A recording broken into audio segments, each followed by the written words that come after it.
Selanjutnya, kita akan bahas tentang teori evolusi kimia atau dikenal juga dengan sebutan teori neoabiogenesis. Pada tahun 1920, Oparin dan Haldane secara terpisah mengajukan hipotesis bahwa kehidupan di bumi berasal dari molekul anorganik melalui proses evolusi kimiawi. Jadi, inti dari teori evolusi kimia ini bahwa molekul organik penyusun tubuh makhluk hidup itu berasal dari molekul anorganik yang melalui proses evolusi kimiawi. Menurut Oparin dan Haldane, pada masa-masa awal terbentuknya bumi, atmosfer bumi itu tidak memiliki oksigen. Nah, pada atmosfer bumi primitif, di masa-masa awal terbentuknya bumi, ditemukan adanya gas-gas nitrogen, uap air, metana, karbon monoksida, dan amonia. Tapi tidak ada oksigen. Sebagaimana yang kita ketahui bahwa oksigen itu sifatnya sangat reaktif. Nah, karena tidak ada oksigen, maka molekul-molekul ini dengan bantuan energi dari kilatan petir dan sinar matahari dapat bereaksi membentuk molekul organik sederhana, yaitu asam amino dan nukleotida. Selanjutnya, molekul organik sederhana yang telah terbentuk mengalami reaksi kimia lanjutan membentuk molekul organik yang lebih kompleks, lalu molekul organik yang lebih kompleks ini mengalami reaksi kimiawi lanjutan lagi membentuk struktur yang jauh lebih kompleks yang kemudian mendukung terbentuknya kehidupan.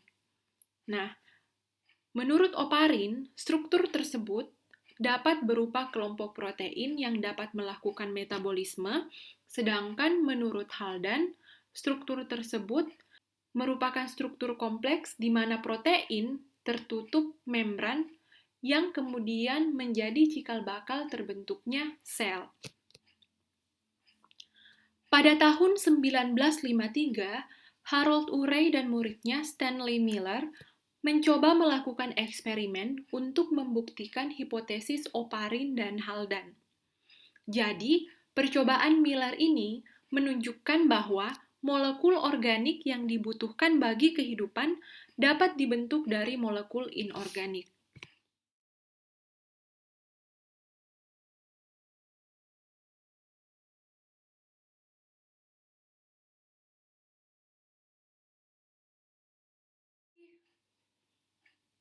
Jadi dari gambar ini kita bisa melihat apa sih yang sebenarnya dilakukan melalui percobaan Miller tersebut.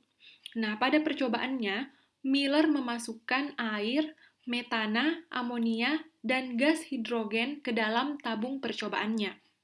Bisa dilihat pada gambar ini, airnya ditampung di sini, sedangkan gasnya kemudian dialirkan melalui keran ini. Air dipanaskan sehingga air akan berubah menjadi uap air. Lalu ketika gas dialirkan melalui keran ini, semuanya akan mencapai tabung ini. Nah, di sini Miller akan memberikan lecutan listrik. Lecutan listrik tersebut bertegangan sekitar 75.000 volt yang ditujukan untuk mensimulasikan energi dari kilatan petir pada atmosfer primitif bumi. Nah, setelah itu kemudian Miller akan memberikan lecutan listrik bertegangan sekitar 75.000 volt. Nah, hal ini bertujuan untuk meniru kondisi permukaan bumi pada waktu terjadinya pembentukan zat organik secara spontan.